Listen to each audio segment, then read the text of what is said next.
G'day, it's fugitive Australian journalist Shane Dowling from the website kangaroocourtofaustralia.com. Now, I spent part of this morning watching former Prime Minister Scott Morrison give evidence at the Robo-Debt Royal Commission. He was ducking and weaving, he was all over the place. Now, I've got 4 short clips at the beginning of this video I've edited. The first one is self-explanatory, where he's basically been told, hey, stop pissing in our pocket by the Royal Commissioner. And the next 3 I've got subtitles at the bottom so you'll be able to work out for yourself. And that's Scott Morrison ducking and weaving, just like he used to do at press conferences. And the last video is a bit longer, but that's where Scott Morrison announces he's apparently a lawyer and a barrister as well. We didn't know that. Not only has he got about 10 different ministries, well, that's an exaggeration, it was only 5 or 6, but he's also a barrister and a lawyer. He didn't need legal advice, he got his own legal advice. He interpreted the law himself apparently, and he was pulled up on that.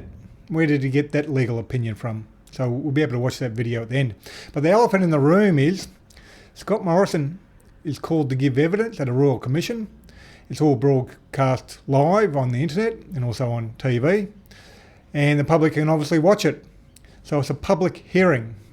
So given that, there's no reason why we can't have public hearings for the National Anti-Corruption Commission, because back in 2014, 2015, former Prime Minister Julia Gillard gave evidence at the Royal Trade Union Royal Commission, and so did Bill Shorten, was accused of fraud in relation to the dodgy deals he did on behalf of the Australian Workers Union. The point is, they were both called before Royal Commissions, they were both broadcast live, whether it be on TV and the internet.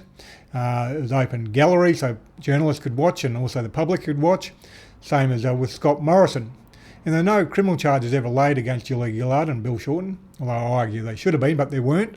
If we can have former Prime Ministers, leader of the Labor Party, called before Royal Commissions and be forced to defend themselves publicly in relation to Bill Shorten and Julia Gillard against criminal allegations, Scott Morrison should have criminal allegations made against him, I believe, but irrespective of that, he's being forced to give evidence publicly. If they can do that, there's no reason why we can't have it at the National Anti-Corruption Commission either, public hearings that is. So let's watch the videos. And by the way, that bill is now 50 billion, not 12, when it comes to the NDI. Mr Morrison, can I just get you to stick to answering the question a bit more? I do understand that you come from a background where rhetoric's important, but it is necessary to listen to the question and just answer it without extra detail, unnecessary detail, if you could. Commission.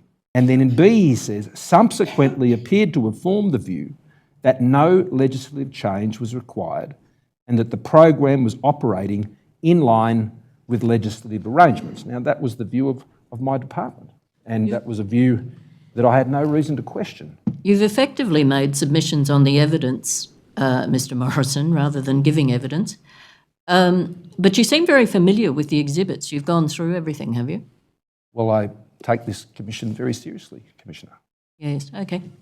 Now, if you go to the last page there... Mr Morrison, I'm not going to the last page. I've asked a question, you've given an question. answer. But you already have, Mr Morrison. Well, the answer's no.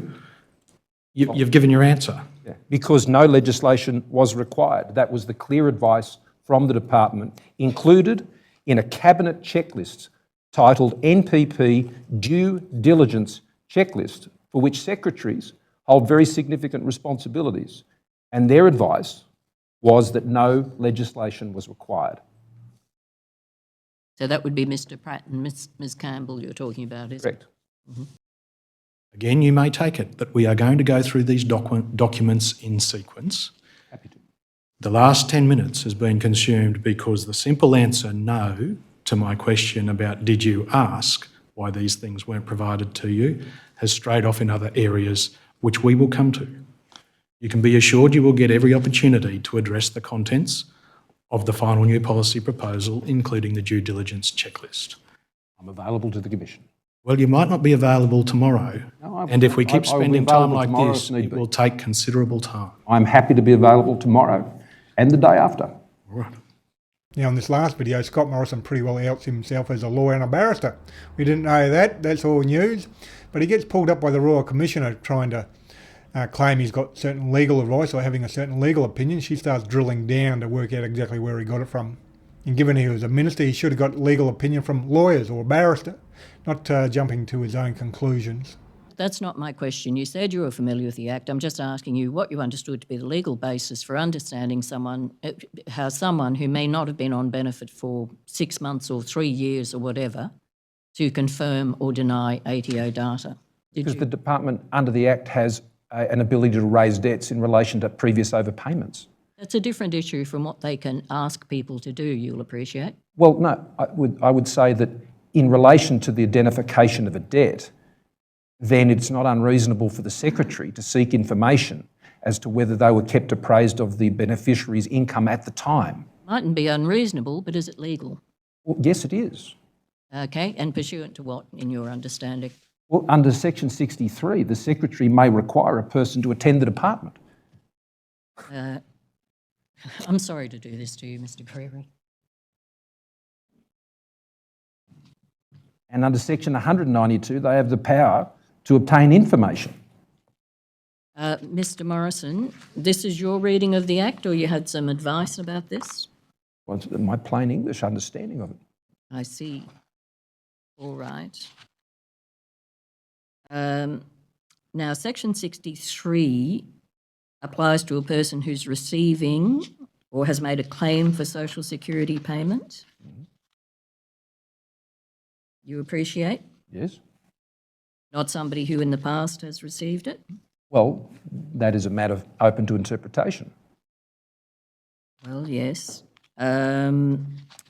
Section I think it's 65A.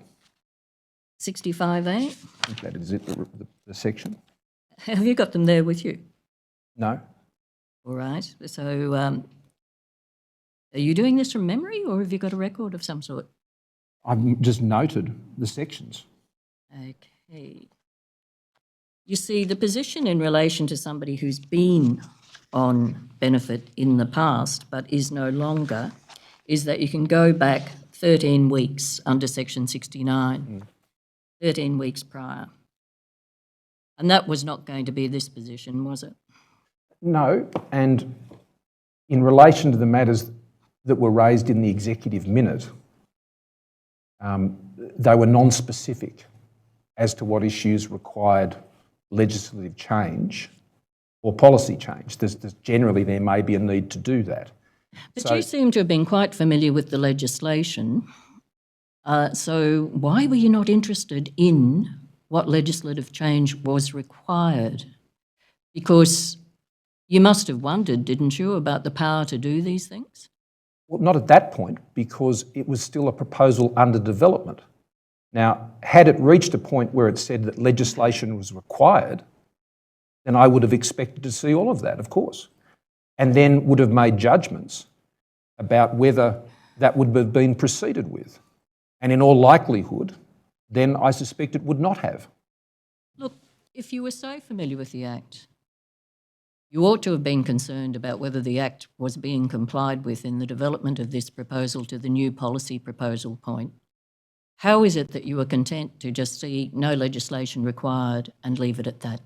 Because, Commissioner, that is how the Cabinet process works. I had been a member of Cabinet for a long time, and the way the Cabinet process works is it has the inbuilt disciplines across the public service to fully interrogate these matters to enable what is put forward to ministers who are dealing with multiple submissions. In this submission alone, there were 51 new policy proposals, Yes. multiple submissions, and it is part of the process for these matters to be interrogated. Now, in the executive minute I received, it noted their issues. That is not uncommon. I have seen that many times. And then that vanished. So why were you content with that? That vanished. You were familiar with the Act.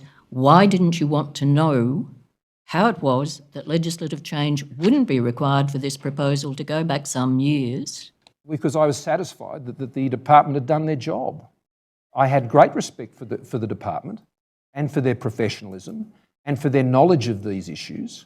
And I would never have conceived that had there been legal advice suggesting this was unlawful, it had never entered my imagination that would not be raised with ministers. Okay, but you have a minute that says legislative change is required, and it's your own department that's saying that.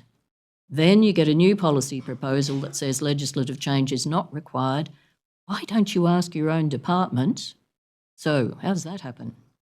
Well, because I didn't see it as necessary. Great faith in the department to work through the matters that they were working through. And that was not uncommon, Commissioner. I mean, it is not uncommon in the course of government, which deals with multiple policy proposals in a budget course. And I not only was dealing with, and I'm not suggesting this is a workload issue, that's not my point.